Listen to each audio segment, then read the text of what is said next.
और चावल से बढ़ने वाली तकलीफें ऐसी दवाओं से ताल्लुक़ रखती हैं जिनको हम मरतूब दवाएं कहते हैं, मसलन नेट्रम सल्फ।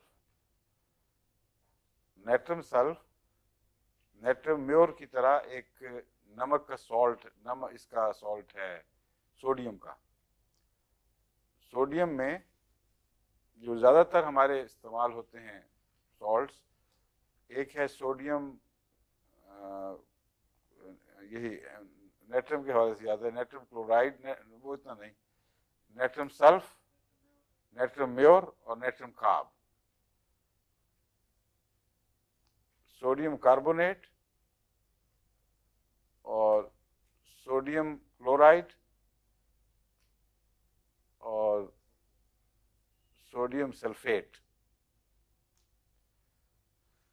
जहां लफ्ज नेट्रम आए वहां याद रखें कि मुराद सोडियम है।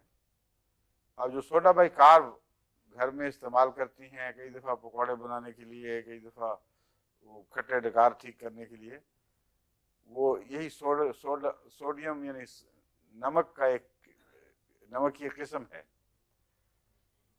नमक होता है क्लोरीन के साथ, जब सोडियम रद्द-ए-अमल दिखाए तो सोडियम क्लोराइड बन जाता है, यानी नेट्रम म्योर।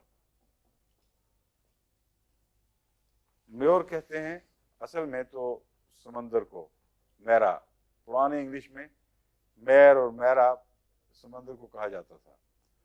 तो समंदर का चूंकि नमक से बहुत ताल्लुक है, इसलिए समंदर में सबसे ज़्यादा पाया जाने वाला नमक चूंकि सोडियम क्लोराइड है, इसलिए म्योर का नाम ही, मेयर लफ्ज़ क्लोरीन के लिए इस्तेमाल हो गया, क्लोराइड के लिए। तो सोडियम क्लोराइड का जो टेक्निकल नाम है वो है नेट्रम म्योर। और दूसरा मैंने क्या बताया, सल्फर के साथ जब ये रद्द-ए-अमल दिखाकर नमक बनाता है तो सोडियम सल्फ कहते हैं उसको, नेट्रम सल्फ। और कार्बन के साथ जब मिलता है तो सोडियम कार्बोनेट या सोडियम बाइकार्बोनेट। जो साबुन धोने का, साबुन बनाने का नुस्खा है, उसको सख्त किस्म का सोडा कहते हैं, खारा सोडा, वो सोडियम कार्बोनेट है। और जो खाने पीने वाला सोडा है वो सोडियम बाइकार्बोनेट है।